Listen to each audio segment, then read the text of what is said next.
Welcome to a new video, everybody. Today we're going to be installing a dual catch can system in the Stinger. ADW1 or ADDW1 was nice enough to provide us with this dual catch can kit. So let's go ahead and take a look at everything that you'll get and see how we can get it installed. Alrighty, so these are the V3 or version 3 baffled catch cans. They have the dipstick in the top there so you can check the contents without having to open the can. They've also got a drain plug down there in the bottom if you want to drain them that way, but where we're putting them in the Stinger, we can just unscrew the bottom from the lid like that and just dump it out. We've also got the bracket and the adapter for running both of the catch cans. Now in the 2022 Stingers, you don't necessarily have the bolts that the other Stingers have to attach the bracket to in the engine bay, so they include a little packet of bolts and washers and nuts so that we can put them in ourselves. Luckily the holes are still there. We just have to go up through the wheel well and put those in. I'll show you that here in just a minute, but we've also got 4 pre-cut lengths of hose that we're going to be using for replacing the hoses on the PCV and CCV side for the catch can. And then we've also got some nice decorative hose clamps, the regular hose clamps, all of the little valves that we'll need for the catch cans, and all of the nuts and bolts and other hardware that we'll need. The only thing that I didn't see in the kit that we'll use for this install was just some Teflon tape. We're going to be putting that on the threads of these little valves so that when we put them in the catch can, we can make sure we get an airtight seal. Alrighty, so the first thing that we will need to do, and like I said, this will only be for the 2022s because the other years have these bolts, but right down in there where you see those 3 holes, we're going to be going up through the wheel well and putting a bolt through this hole and then through this long slot right here. And all you really have to do is make sure that your wheels are turned all the way to the left. You don't have to take the wheel off or take any of the covering off on the inside here. You're just going to get up there behind the wheel, and you can actually see, if I can focus real quick, right there is the slot, and just above that is the other hole that we're going to be using for the bracket. So yeah, we're just gonna reach back in there, put the bolts in, and I think what I'm gonna do is I'm gonna use some duct tape on the bolts to hold them in place while I get the bracket on there and put the bolts on just a little bit.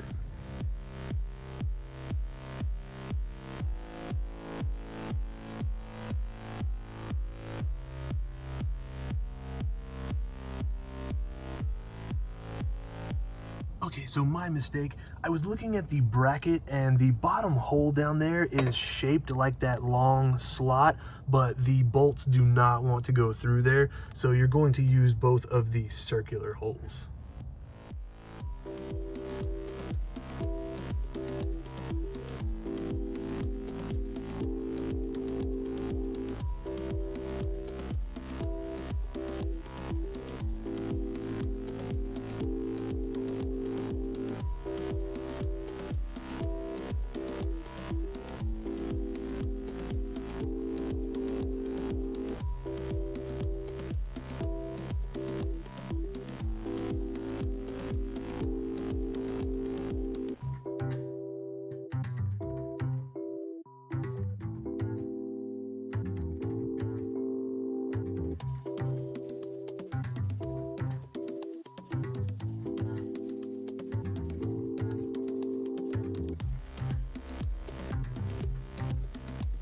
Attaching the bracket and getting these bolts and everything on nice and snug really is a 2-person job.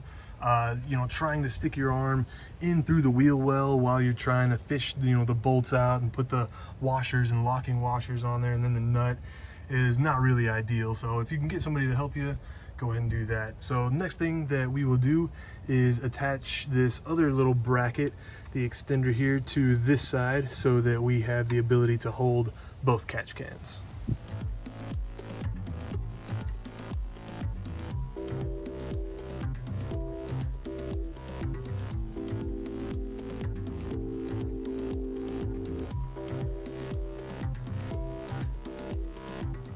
Next, to attach the cans, we're going to take off 2 of these bolts on the top with an Allen wrench, slide the can under the bracket there, and then put the bolts right back in.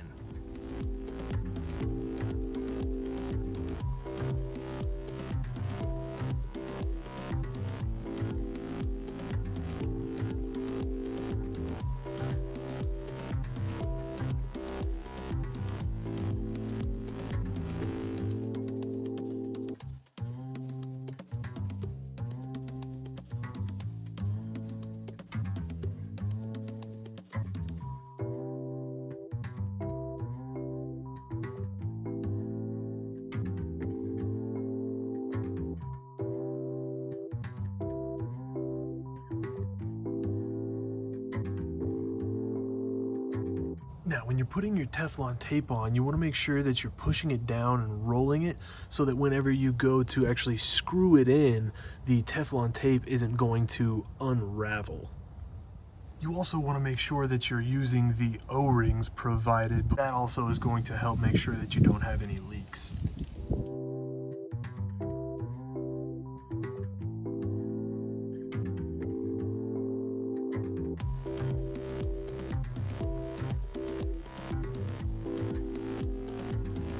After you get all the nozzles attached, you want to go ahead and tighten them down with a wrench to make sure you can get that airtight seal we were talking about.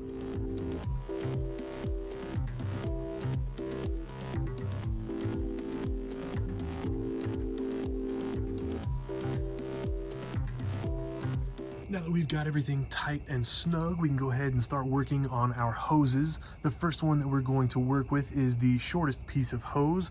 That is going to be the outlet for the PCV side. That's going to be this back catch can here. So we're going to disconnect the outlet hose for the PCV valve that's feeding into the intake manifold right here, and then just connect the hose right to the outlet side of this catch can.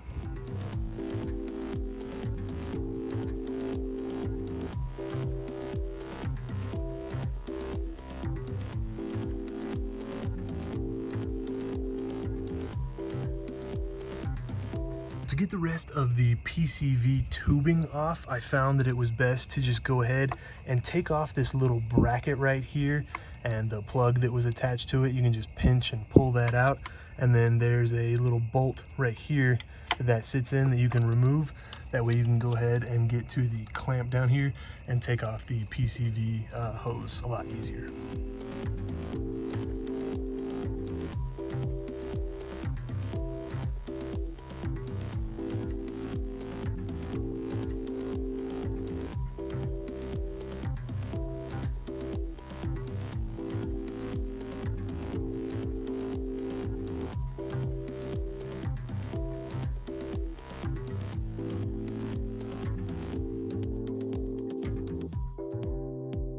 Alrighty, now the front catch can is going to go all the way across the front here to the CCV hose. We're going to take that out right there and put our new tubing in all the way back to the catch can.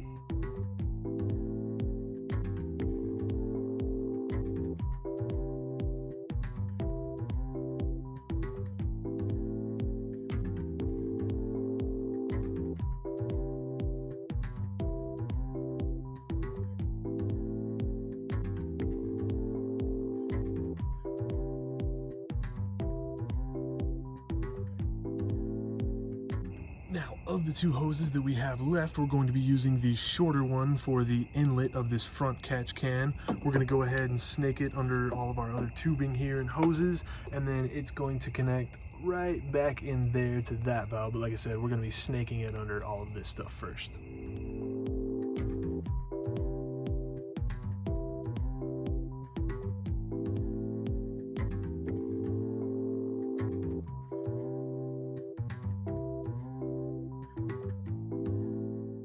Next, we're going to take the longest hose and use it for the outlet. It's also going to snake under all of the other hoses, but it's actually going to make a turn right around in here, go under that bracket, and then loop back around to this valve.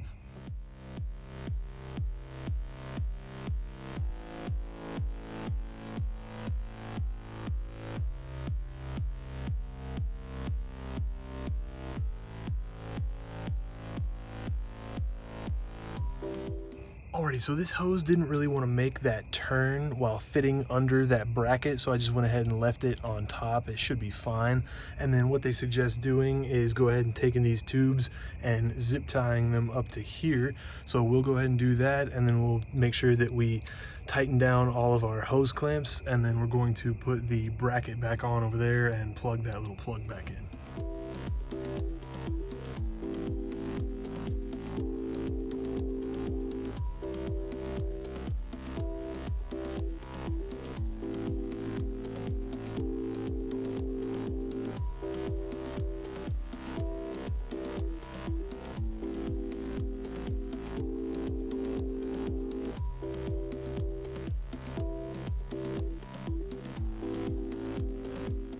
Now that we've got everything connected back together and in its place, we'll go ahead and start the engine and make sure that we don't hear any leaks. Alrighty, I don't seem to be hearing any weird hissing noises or feeling any air escaping from around the hoses here, so I think we did a pretty good job. You can also check inside to make sure that you're not getting any error codes. Make sure that, everything was installed correctly. Now, for those of you that may ask, no, you don't necessarily need 2 catch cans. From what I've read in the forums and other videos I've seen, this front catch can here that goes to the CCV side doesn't really ever catch much of anything. Some people have said they've gone 10, 15,000 miles and barely even gotten like a quarter of it filled up. But the one back here that goes to the PCV side, that one you want to check about every 1,000 to 1,500 miles, because that's where a bunch of the oil blow-by is going to go. Thank you guys so much for stopping by and checking out the video. If you have any questions about the install or about the catch cans, let me know in the comments. I'll be leaving a link in the description down below to AddW1's website and to the specific catch can kit for the Stinger. Again, thanks so much for stopping by and checking out the video, and I hope to see you in my next one.